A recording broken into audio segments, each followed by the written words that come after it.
Hello, 1+4 യുവിന് വേണ്ടി ഞാൻ അഷ്റഫ് ചേർക്കൽ.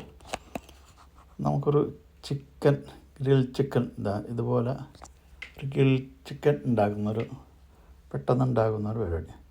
ആദ്യം ഒരു ചിക്കൻ, ഒരു ഉദ്ദേശം 2 കിലോ വെയിറ്റുള്ളൊരു ചിക്കൻ, അതിനൊരു 6-7 പീസാക്കുക. നമ്മൾ പീസാക്കി അരിഞ്ഞ് വയ്ക്കാം. അതൊക്കെ അതിൻ്റെ സൈഡൊക്കെ ഒന്ന് അരിഞ്ഞ് വയ്ക്കുക. ഉദ്ദേശം 2 കിലോ, അതിൽ കൂടിയാലും കുഴപ്പമില്ല. പിന്നെ ചെറുനാരങ്ങ അതിൽ പിഴിഞ്ഞ് അതിൻ്റെ നീരെടുക്കുക. കുറച്ച് വെളുത്തുള്ളി, ഇഞ്ചി, ചെറിയ സവാള സ്വല്പം, അതും കൂടി കുനുകുന അരിഞ്ഞ് അല്പം ഒലിവ് ഓയിൽ ചേർക്കുക. ഒലിവ് ഓയിൽ ചേർത്തിട്ട് അതിൽ ഈ നാരങ്ങ പിഴിഞ്ഞതും കൂടെ ഒഴിച്ച് ഒന്ന് ഇളക്കി കൊടുക്കുക. 1 ടീസ്പൂണോളം ഉപ്പും ചേർക്കേണ്ട. ഇതിൽ അല്പം മസാല ചേർക്കുന്നുണ്ട്, ഇറ്റാലിയൻ ഹെർബ്സ് ഒരു മസാല. ഇല്ലെങ്കിൽ നമ്മൾ കുരുമുളക്, അതുപോലെ ഒരു 3/4 ടീസ്പൂണോളം കുരുമുളക് പൊടി ചേർക്കുക. കുരുമുളക് പൊടി 1/4 സ്പൂൺ, അതുപോലെ ഉപ്പ് ഒരു സ്പൂണോളം, ഉദ്ദേശം 1 സ്പൂൺ നമ്മൾ ചേർക്കാം. ഉപ്പ് പൊടി എന്നിട്ട് നല്ലപോലെ ഒന്ന് മിക്സാക്കിയിട്ട് ഈ ഒലിവ് ഓയിലും നാരങ്ങയുടെ നീര്, അതുപോലെ വെളുത്തുള്ളി, ഇഞ്ചി അരിഞ്ഞത് ചേർക്കുക. ഒന്ന് മിക്സാക്കിയതിന് ശേഷം നമ്മൾ ഈ കോഴി റെഡിയാക്കി വെച്ചിട്ടുണ്ടല്ലോ, വരിഞ്ഞ് വെച്ചിട്ടുള്ള കോഴി, എല്ലാം കഴുകിയൊക്കെ വൃത്തിയാക്കി വെച്ചിട്ടുള്ള കോഴി, അതിലോട്ട് എല്ലാം കൂടെ ഈ മിക്സ് ചെയ്തതെല്ലാം കൂടെ ഇതിലൊഴിച്ച് ഒന്നങ്ങോട്ട് ഇളക്കി വൃത്തിയാക്കി എല്ലാ സ്ഥലത്തും മസാല തട്ടുന്ന വിധത്തിൽ ഒന്നങ്ങോട്ട് ഇളക്കി കൊടുക്കുക. എല്ലാ പീസുകളിലേക്കും ഇതിനെത്തിക്കുക. ഓരോ ഭാഗം എടുത്തെടുത്ത് 6-7 പീസോളം വരുത് മസാല എല്ലാം ചേർത്ത് ഇതുപോലെ അങ്ങനെ അടക്കി വയ്ക്കുക.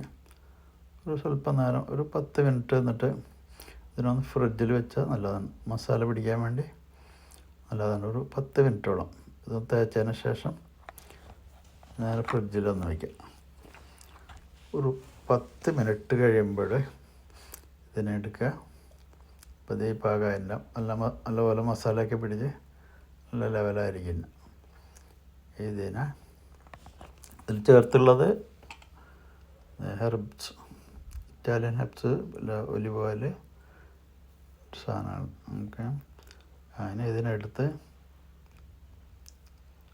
അതൊക്കെ ഗ്രില്ല് ചെയ്യാനുള്ള തട്ടിലിട്ട് വയ്ക്കുക. അടിയിലൊരു പേപ്പർ ഇട്ട് കൊടുക്കണം കേട്ടോ. നമ്മൾ ഈ മസാല അതൊക്കെ വല്ല നെയ്യൊക്കെ അടിയിലേക്ക് പോകാതിരിക്കാനാണ്. പീസാക്കി വയ്ക്കുക. ഗ്രില്ല് 4, 5, 6, 7 വശത്തോളം ആയിട്ടുണ്ട്. 2 കിലോ ഇറച്ചി ഉണ്ടാവും. ചിക്കനൊരു 2 കിലോ വരും. ഇതെല്ലാം റെഡിയാക്കുക. നേരെ ഗ്രില്ല് മസാല ബാക്കിയുള്ളതൊക്കെ എല്ലാം ചേർത്ത് പതുക്കൊന്ന് ഒലിവ് ഓയിൽ പതുക്കൊന്ന് പുരട്ടുന്നത് നല്ലതാണ്. ചെറുതായിട്ടൊന്ന് ഒലിവ് ഓയിലൊന്ന് തേച്ച് കൊടുക്കുക. ഇനി പിന്നെ നേരെ ഗ്രില്ല് ഓണിൽ വയ്ക്കുക. ഒരു 180 ഇട്ടിട്ട് ഒരു 20 മിനിറ്റ് വയ്ക്കാം. പോരുന്നുണ്ടെങ്കിൽ നമുക്കൊരു 5 മിനിറ്റോ ഇനി വീണ്ടും പോരെങ്കിൽ സ്വല്പം കൊണ്ട് വയ്ക്കാം. ഓക്കെ, ഉദ്ദേശം 20 മിനിറ്റ് ഫസ്റ്റിൽ വയ്ക്കുക. എന്നിട്ട് നമുക്ക് അതിൻ്റെ വേവെല്ലാം ശരിയാവുന്നുണ്ടെങ്കിൽ വീണ്ടും വയ്ക്കാം. ഇതിപ്പോൾ ഈ പരം ഒക്കെ ആയിട്ട് 20-25 മിനിറ്റ് കൂടുതൽ വെച്ചിട്ടുണ്ട് കേട്ടോ. ഓക്കെ, റെഡിയായി. പരുവത്തിലായിട്ടുണ്ട്. നല്ല അത്യാവശ്യമൊക്കെ മൊരിഞ്ഞ് സൂപ്പറായില്ല. ഓക്കെ, ഇനി ഇവനാണ്ട് എടുക്കുക. ഓക്കെ, ഇനി കുറച്ച് സ്വല്പം ക്യാരറ്റ്, അതുപോലെ സവാള, കുക്കുംബർ ഒക്കെ ഒന്ന് അരിഞ്ഞ് അവനൊന്ന് മിക്സ് ചെയ്യുക. സ്വല്പം തൈര് കൂടി ഇതിൽ ചേർക്കട്ടെ. സവാള, അപ്പോൾ ബ്ലാക്ക് സീഡ് ഇടുന്നുണ്ട്, ചിയാ സീഡ് സ്വല്പം തൈരും ചേർക്കാണ്ട് ഇളക്കുക. ഇവരും കൂട്ടി ഈ ചിക്കൻ അങ്ങോട്ട് അടിക്കുക. ഓക്കെ, ഇഷ്ടപ്പെട്ടെങ്കിൽ ലൈക്ക് ചെയ്യുക, മറ്റു കൂട്ടുകാർക്ക് ആരെന്ന് വെച്ചാൽ ഷെയർ